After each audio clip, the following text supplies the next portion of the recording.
Warning, short positions in AMC stock are growing. Caveat, short sellers are idiots.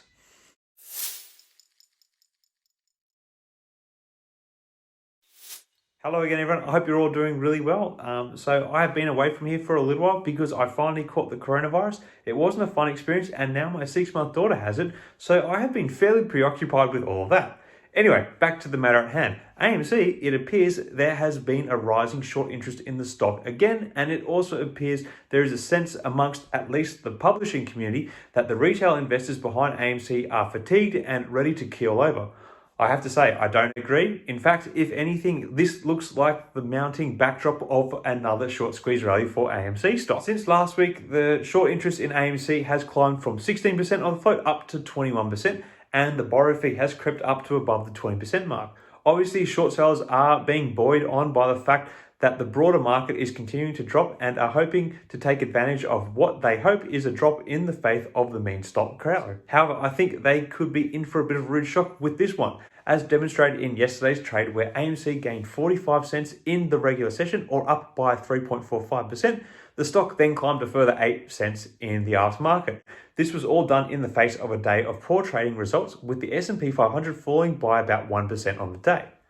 Now, while some would technically value AMC as overvalued, the company is on a positive trajectory as cinema habits begin to normalize again amongst the population.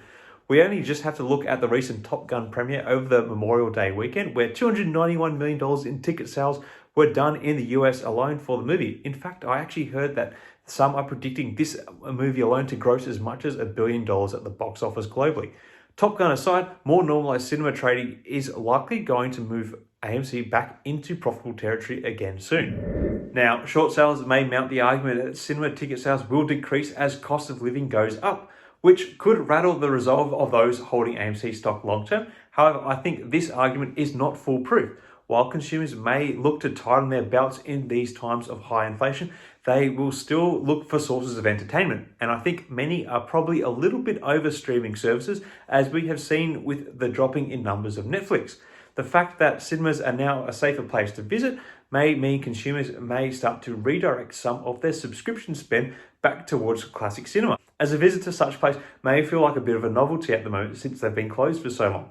And just to add to this thought, I know I've acted a little bit in this way myself, dropping 4 of my 6 subscription services this year already. Is that a behavior that you can resonate with, or am I purely speculating on my own anecdotes here? Let me know in the comments below.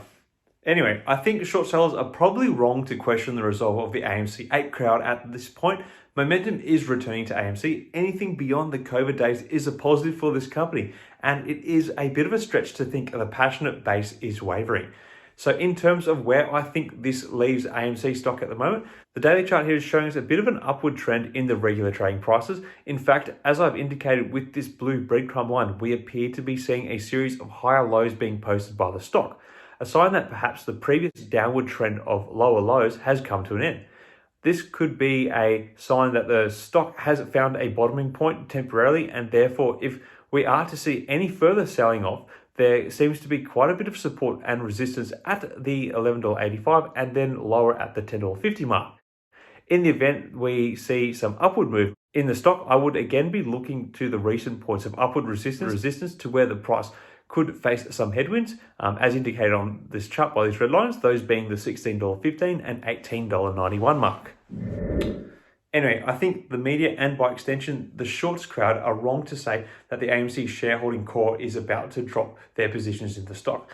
The AMC run was born out of a financial crisis. As another one looms and the fortunes of the company are turning around, I think the apes will likely start to grow further. Okay, that's about it for this update. Do you agree with my thesis on the improving consumer sentiment for AMC, or do you think they too will suffer from the rising costs of living pressures? Let me know your thoughts in the comments below. Until next time, everyone, may the markets trade in your favor. Cheers.